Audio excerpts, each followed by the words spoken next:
সরকারের এবারের মেয়াদে মন্ত্রিত্ব না পেলেও জাতীয় সংসদের অধিবেশন কক্ষে প্রধানমন্ত্রী শেখ হাসিনার পাশে বসেছেন সাবেক বাণিজ্য মন্ত্রী তোফায়েল আহমেদ, কৃষিমন্ত্রী মতিয়া চৌধুরী, শিল্পমন্ত্রী আমির হোসেন আমু, সংসদ উপনেতা সাজিদা চৌধুরী।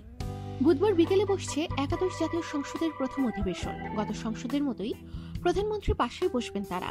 বলছেন এসব সাংসদ মন্ত্রিত্ব হারালেও হারাচ্ছেন না প্রধানমন্ত্রীর পাশের আসন। এসব আসন গুরুত্বপূর্ণ মন্ত্রীদের জন্য নির্ধারিত থাকলেও এবার তার ব্যতিক্রম হচ্ছে। জানা গেছে এবার একদিকে আসন পাচ্ছেন মন্ত্রী প্রতিমন্ত্রীরা, আর প্রধানমন্ত্রীর পেছনের সারিতে বসবেন মন্ত্রীরা, তাদের পেছনে বসবেন প্রতিমন্ত্রীরা। এছাড়া কে কতবার নির্বাচিত হয়েছে, দলীয় পদ, সাবেক মন্ত্রী, জেলার সভাপতি, সাধারণ সম্পাদক, এসব বিবেচনা করে আসন বিন্যাস করা হয়েছে এবার। আরো জানা গেছে একাদশ সংসদের সড়ক পরিবহন ও সেতু মন্ত্রী ওবায়দুল কাদেরের আসন পরিবর্তন হচ্ছে। প্রধানমন্ত্রীর ডান দিকে বসবেন তিনি। প্রথম সারিতে সৈয়দ আশরাফের আসনে এবার বসছেন কৃষিমন্ত্রী আব্দুর রাজ্জাক। আগের অর্থমন্ত্রী আবুল মাল আব্দুল মুহিতের আসনে বসছেন নতুন অর্থমন্ত্রী আহম মুস্তফা কামাল।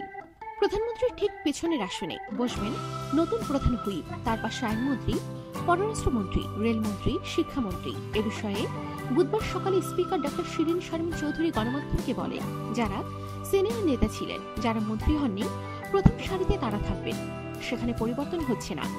সংসদ নেতার পেছনে মন্ত্রীদের দিলে প্রধানমন্ত্রীর জন্য সুবিধা হয়, উনি নির্দেশনা দিতে পারেন। আমরা এবার চেষ্টা করেছি প্রধানমন্ত্রীর পেছনে মন্ত্রীদের দিতে, তাদের পেছনে প্রতিমন্ত্রীরা বসবেন।